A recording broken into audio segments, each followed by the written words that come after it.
drill and kill days leading to state tests. If you're the principal in her scores, I know you're shaking your head, yes. You say we have done daily tutorial sessions, we've done Saturday school, we've organized interventions, and yet the test scores are not where we want them. Have you said, I don't know what else to do? I feel you. Been there, done that. My love is to help principals get to the level they know that they can. My name is Barbara Polk, and I'm known as the turnaround principal. I was assigned to one of the lowest performing campuses in my district and one of the lowest performing campuses in the state of Texas. My school was a school that nobody wanted to go to. My school was a school where the teacher turnover was high. There was low attendance rate. There were drugs. There were weapons. The story of the teacher who came to school on a Monday and we never saw on a Friday.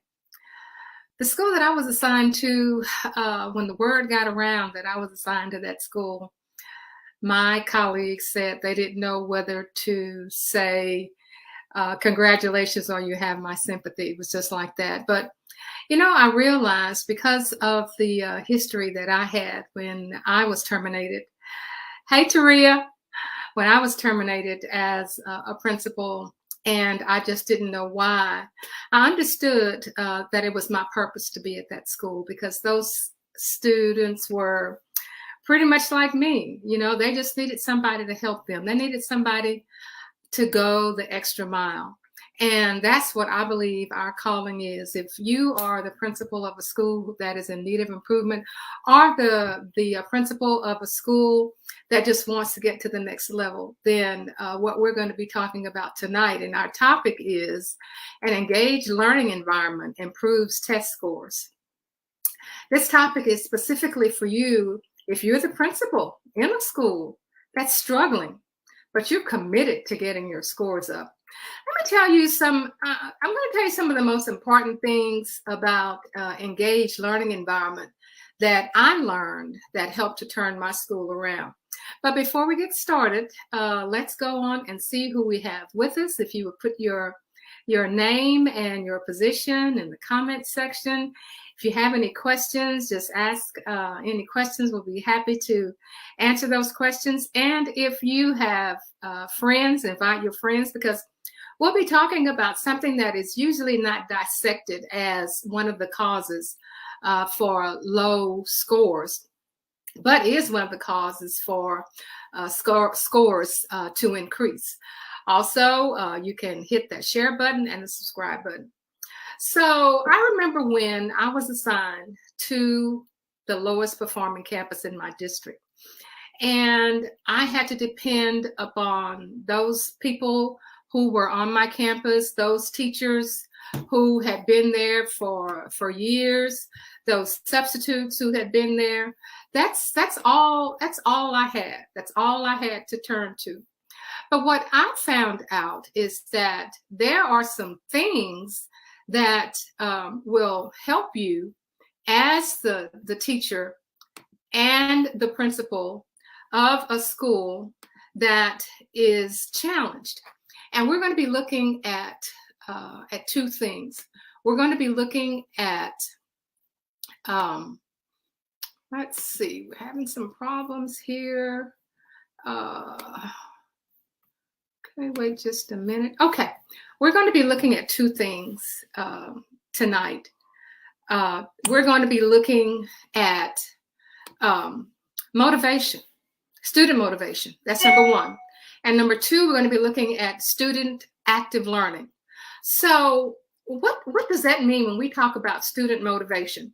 Well, student motivation simply means that you are going to have your students to interact with their peers and their teachers. So one of the examples that worked for us was once the students completed their assignments and the scores came in, each individual teacher was to work with that student one-on-one about his or her individual scores. They look at the individual test scores. What does this do? This makes the student feel as though they are important. That makes the student feel that they can do the assignment because the teacher is there to assist them. The second thing is to look at your exit tickets. Now, your PLC period is when you will look at your prepared exit tickets. Your prepared exit tickets will give you all the information that you need. So you say, been there, done that. However, you know, and I have seen instances where the exit tickets are done just at the end of the class period. The teacher sort of throws something together and gets a little simple response back that has no value to instruction. If you are in the position right now where your students' scores need to improve, then this is the opportunity for you to plan your exit tickets. Take the data from the exit tickets and share that data during your PLC. The data from that PLC can be shared with the students. The students can keep track of their data. And what does that do for you? That helps you as the principal, you as the teacher, to be able to determine those standards that are not being met and to come up with ways to teach those. You cannot do this alone. Principal, you can't do it alone. Teachers, you can't do it alone. You have to work with each other. There are some of you who can teach something better than another teacher can teach it. And that's your opportunity to work with those students to get those scores up without having to put them in small groups, for them not knowing what they're supposed to do. Prepare the exit tickets.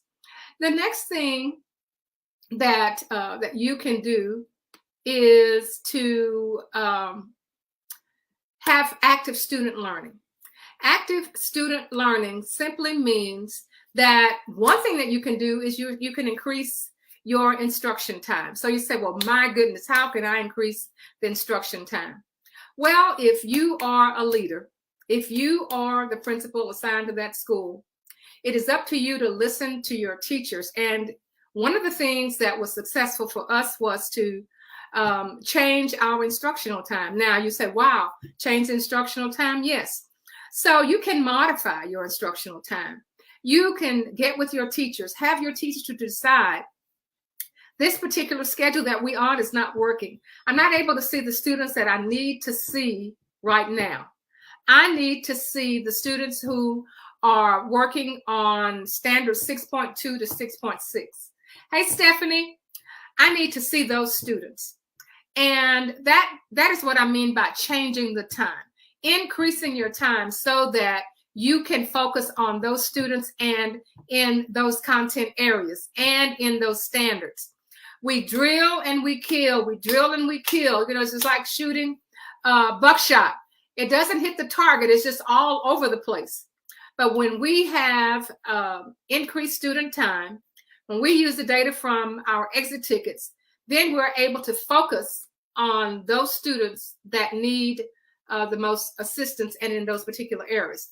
The second thing is that your application, you're going to take that instruction, you're going to take that standard, and you're going to apply it to where students can use it in other situations.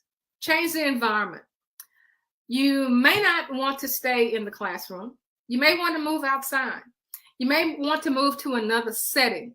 For some reason, this works because students realize that this information that you're sharing, I'm just not getting it here. Try to give it to them in chunks. Try to give it to them in pieces. The other thing, once you change your environment, have students to create tests themselves. You know, when I was in graduate school, getting ready to prepare for my exit exam, what we did to determine if we knew and understood the standards, we wrote questions ourselves. We wrote questions that apply to the standard. So if you are focusing on these particular standards and you think that you have done an outstanding job teaching those standards, Now is the time for you to see if the students can write a question, like the question that's going to be on the test. If they can write the question, that means that they understand the standard.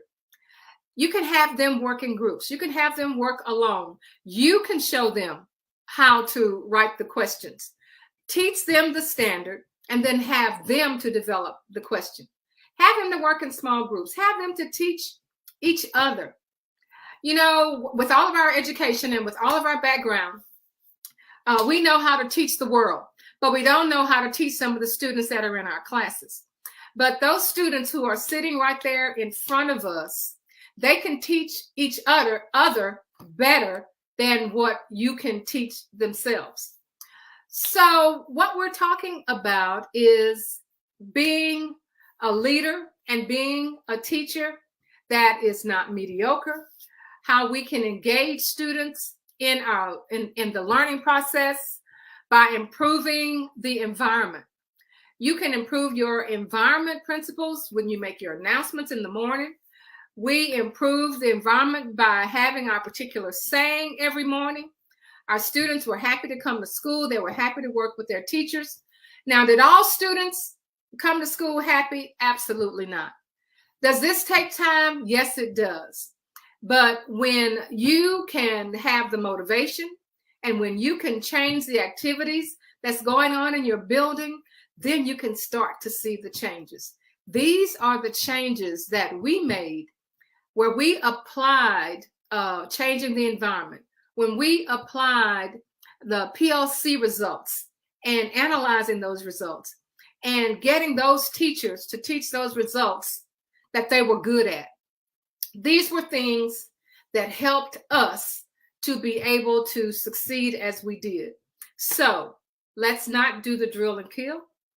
Let's come up with specific ways to approach the instruction, because remember, the mediocre teacher tells, the good teacher explains, the superior teacher demonstrates, and you as the leader are the great teacher and you can inspire. That's by William Arthur Ward. So as we come to the close of our presentation for tonight, remember, let's get away from the drill and the kill. Let's look at our learning environment. Let's make sure our students are engaged in the classroom. Let's make sure that our teachers are not just standing up there teaching and not assisting the students on the side, making sure that we have created an environment where students want to ask questions, where students are encouraged to learn, where students can make mistakes and it's okay in that classroom. So what I want you to do, I want you to join our Principals on the Come Up. We are talking about resources that will help to turn your school around. If you're a school where you're not turning around, you're a school that just wants to improve, we have resources every week is why we come on, because it is my opportunity to share with you those things that are trusted, those things that have worked, and those things that we have done research on to support helping our students to become the students that will support our community. We are Principals on the Come Up, where we transform schools into hallelujah success stories. We'll see you next week with more information on turning our schools around where they can become hallelujah success stories.